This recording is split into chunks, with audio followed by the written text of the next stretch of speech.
Yeah, there's not many, but there's a few here. Not many. No, look a bit flat. Buckley's past its best. So you think we've got some signs of brussels underneath here, haven't you? Oh yeah, there is some tiny ones in there. Tiny ones. And we may have some... Oh yeah, oh that's not bad. Yeah, and that one, okay, anyway. Little one, but yep. Okay. Out, a little bit longer. Oh yeah, yep. Okay. Starting, yeah. No. Okay. So, this is our fig. He was a replacement for the banana tree. Doesn't look like it's a good spot because he doesn't look like he's doing very well. This is our cherry, which we had a huge harvest of cherries last year. Couldn't eat them all. Ended up pickling most of them in alcohol. It's our tangerine, which did well. We probably had about 40 tangerines off this year. It's all done. This one is our orange tree. This is the later one of the two. We've probably had 50 off of each of these. We just take them off as we need them.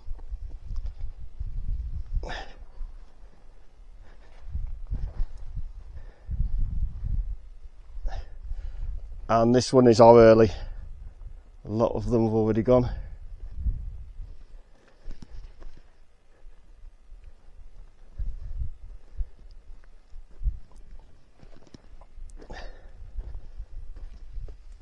Oh, still a few.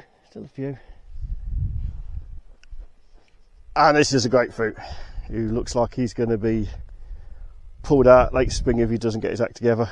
We've trimmed him right back because he wasn't doing very well and he doesn't seem much better now. Then we've got grapes. We had a lot of grapes this year. Huge amount, more than we could eat. This is an American, they're both seedless, and this one I believe is an Israeli type. Both bred in a lab. As I said, seedless. More plants, rambler plants, yucca plant. Most of these are refugees from other places which people didn't want. This is our mimosa, which is more or less flat all the year round. Grows really quickly. And this one is our false pepper. Despite all efforts to get them to grow up straight, we failed, so we're just going to have to live with that.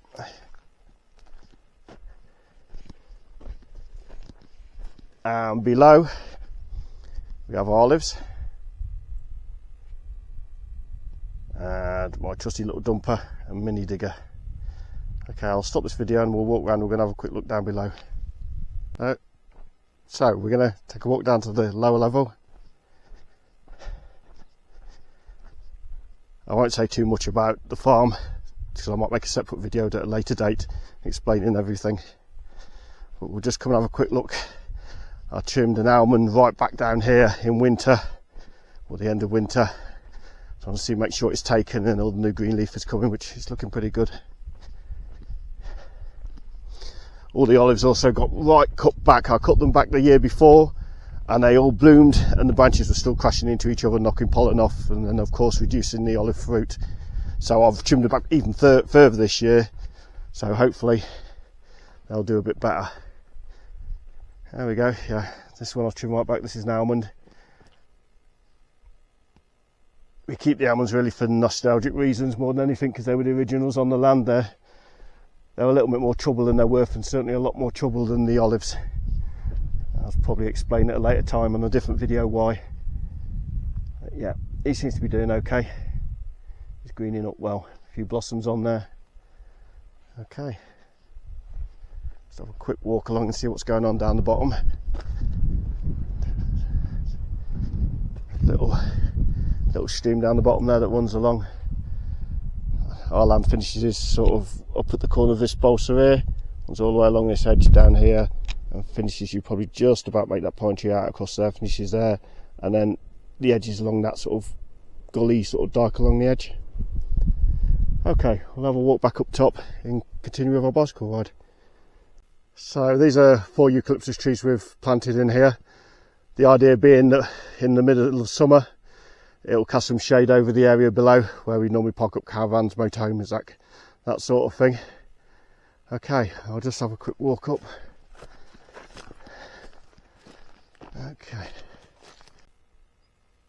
Okay, you can see out of the 4, this one doesn't look particularly well. I know it's disease, but I think probably what's happened is we had a lot of rain to start the year, the most rain I've seen in 20 years. Steady rain for about 6 weeks.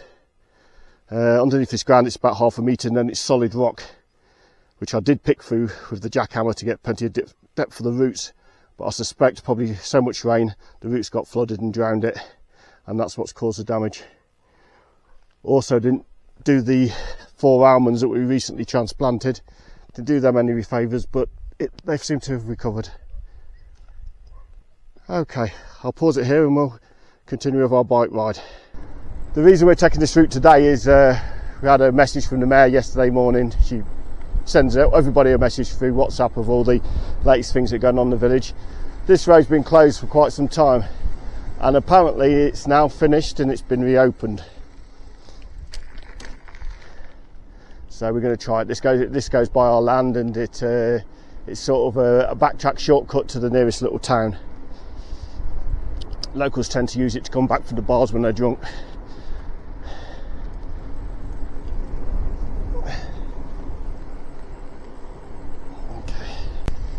Okay, this looks like the new road. This was actually tarmac before, and it looks like they've just put down a base. Whether they're going to tarmac it afterwards, I don't know. You'll probably see in a minute in the background there's a pig farm. It's quite a recent addition to the community. We didn't really want it, but they've got money, so they got it. The smell isn't particularly bad, to be honest, you know, and no more than you'd expect it to be in the countryside. It's not bad at all. But the downside is you get heavy trucks coming down here using the road, a road that it just wasn't designed for. I would say a maximum you'd want to take down here probably would be about 8 tonnes, and these are like 18 wheelers coming down to collect and deliver pigs. Anyway, we'll go a bit further. Okay, this is a pig farm. Barely noticed the smell today, even though I'm right next to it. So they're keeping up their end of the deal of keeping the smell down. Looks like they've got solar power in it, which is a good thing. Yeah, all pretty well organised. I don't know what they're going to do with this road. They really do need to tarmac it because we don't get a lot of rain here, but when we do, it really comes down. You can quite easily get 200 litres per square metre over 24 hours. We had a really bad time back in 2012, I think it was, and we actually saw whole motorway bridges washed away. Actually, whilst the cars were going over them. Not a good scene. This is a point before where the actual tarmac used to end for a couple of 100 metres.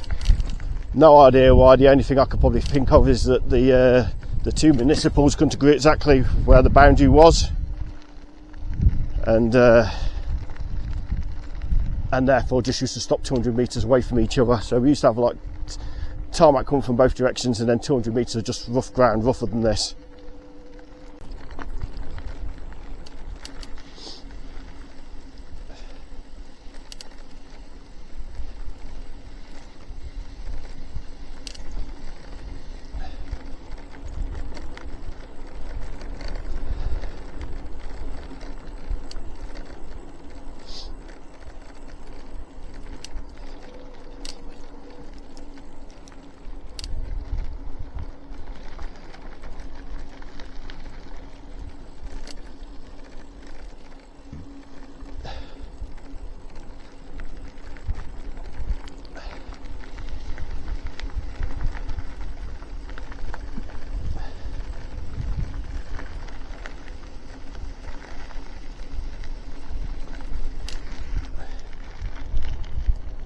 Okay, looks like we've got some of the original tarmac road. Looks like we've finished here.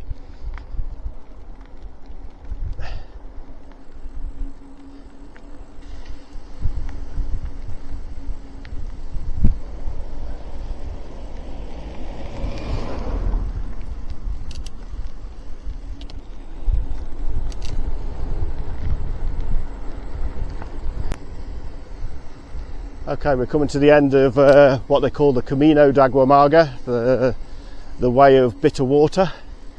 We've come to a fork which takes us either way or takes us down to Alula del Rio. We're going to take the right fork because this route we can actually join one of Spain's Beer Verdes. I'll explain more about that in a future video, which are nice trails to ride along. Definitely someone whose home is his castle. Very nice.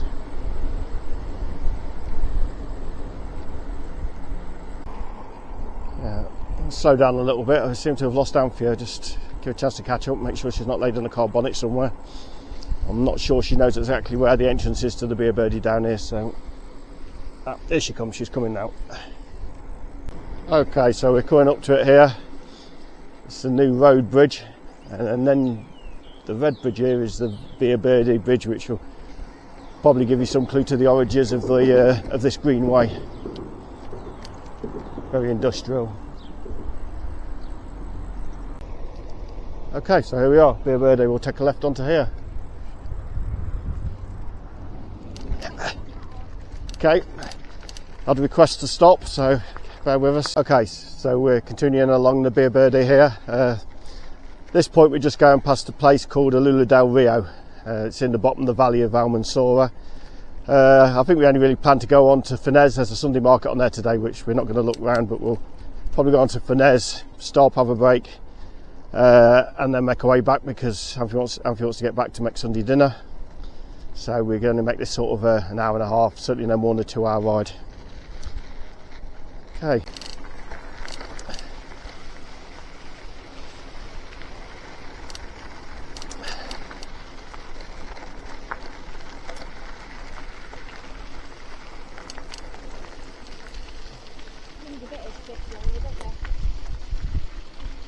Yeah.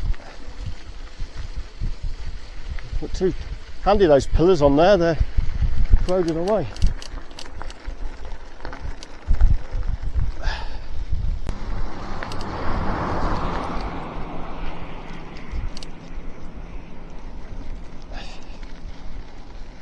Coming up on our left here is some sort of museum. I don't know a great deal about it. I'll have to stop and take some photos at some point. I've heard the beer in the bar's 5 years a bottle, which kind of does it in for me. Don't want to pay more than $1.50.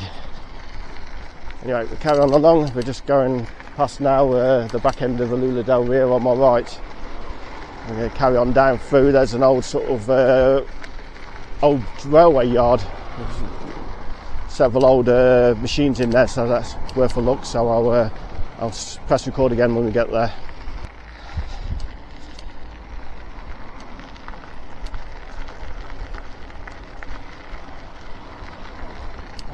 Okay. Looks like we've got to do some sort of strange crossover bit here. Momentarily down to the pavement.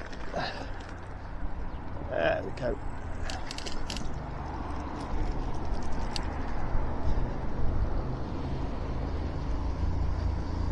And we're starting to approach the old railway yard at Alula del Rio.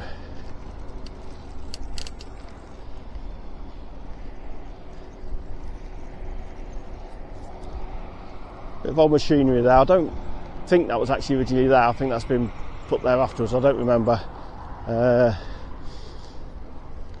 This bridge has been re-renovated in the past 10 years and redone for cycling and covered. It was a bit run down before.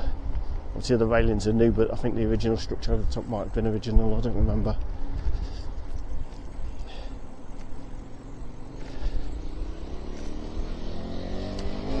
So the old water tower there for the steam locomotives.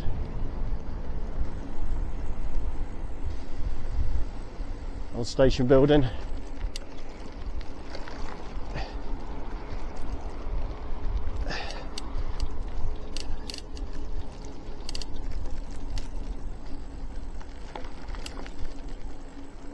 Old machinery, another station building here. So we're going to continue along here, and the next stop is Fenez.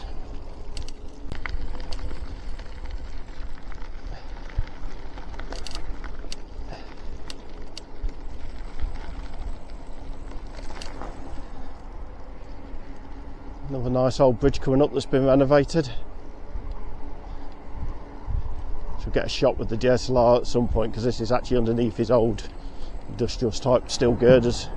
Proper old bridge.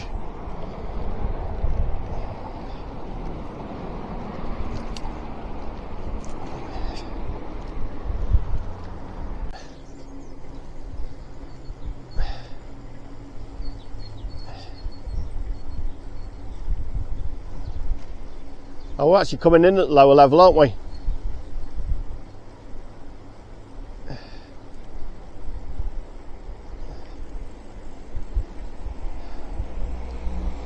Okay, so it turns out we're actually coming in on the lower road in Furness. The road that runs parallel to this on a Sunday is market day. Heaven for women, but absolute hell for men. Luckily for me, Alfie don't particularly like shopping, so I'll get off the up there. We're just going to go along a little bit further, find somewhere to sit, have a quick drink and a break, and then make our way back. Ah, Alfie is spotted somewhere. Here we go. Hello.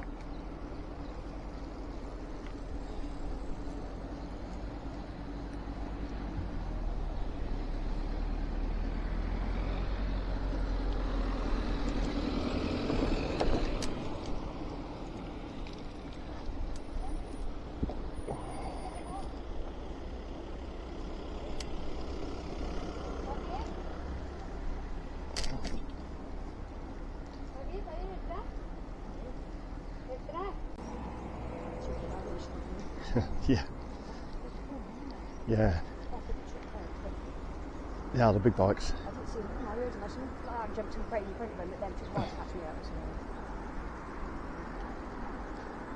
Okay, so we're going to retrace our steps all the way back. We're going to take a slightly different route back, but for now I'll switch off the camera. Won't bore you with the same route in reverse.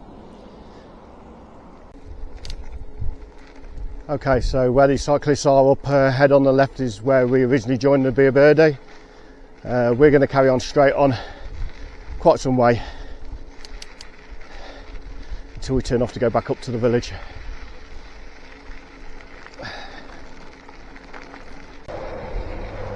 This bridge we're about to go over is the one we actually went under in the opposite direction on the way out.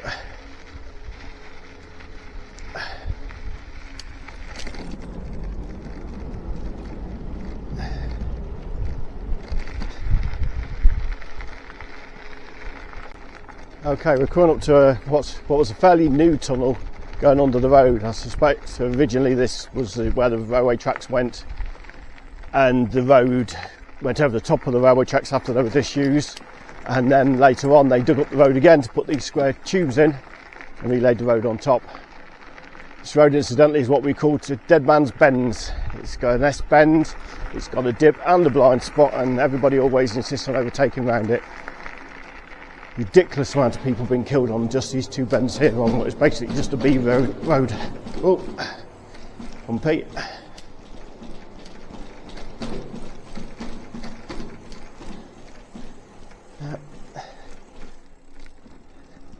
Nice old bridge and needed a bit of maintenance.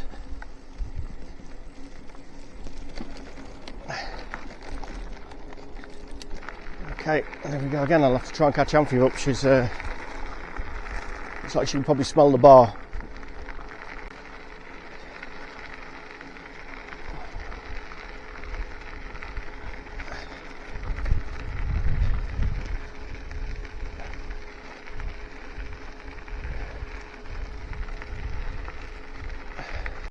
Yeah, I'm really going to have to motor on to catch Amphi now. She's most definitely got the scent of the bar in her nostrils, and there's going to be no stopping her.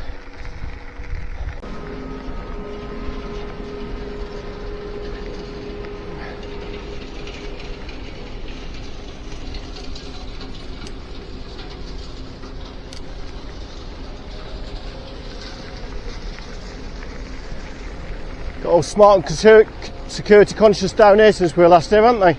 All fenced up and security up.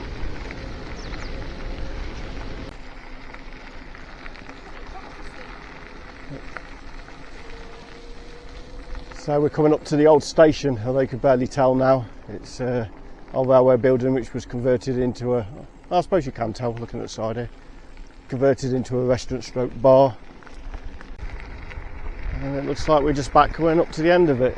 Believe it or not, we used to actually whiz down here with, with our cars or motorbikes. The guarda used to like to set up a stop and bother people and check the documents at the bottom of the road here, so if you didn't have time to be messing about, you just whip down here and cut the corner off. But now obviously it's an official greenway, it's no motorised vehicles, so you can't do it anymore.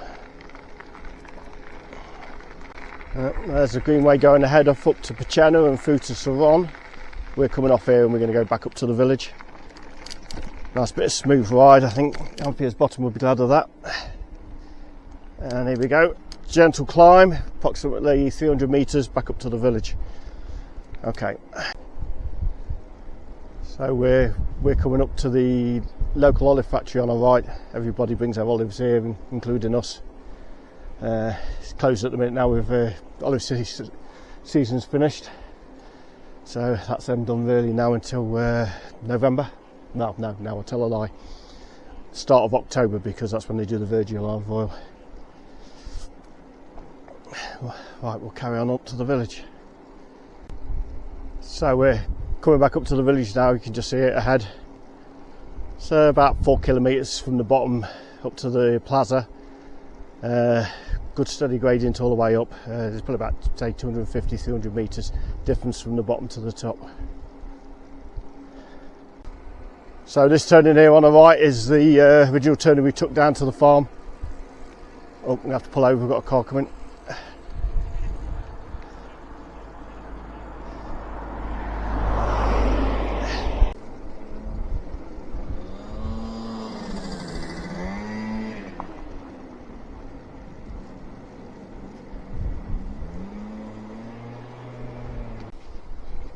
So we're taking the back road up to the village en route to the bar.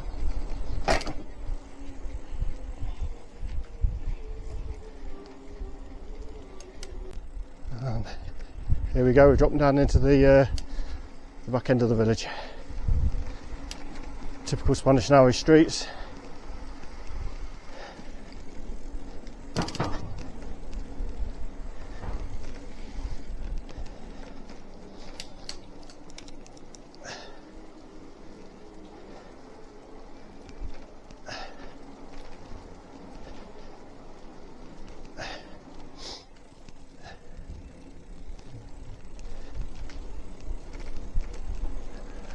Here we go, we're entering the plaza. And in the corner, bar the plaza.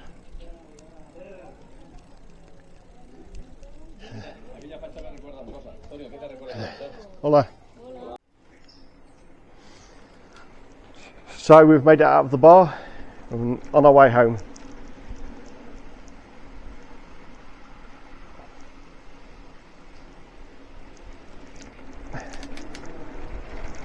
Here we go, down the main street. I actually have to drive my lorry up here sometimes.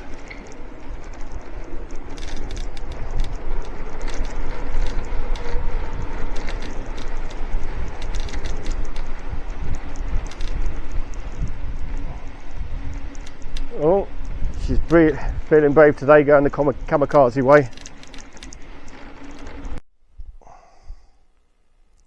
So we made it back from the bar home in one piece.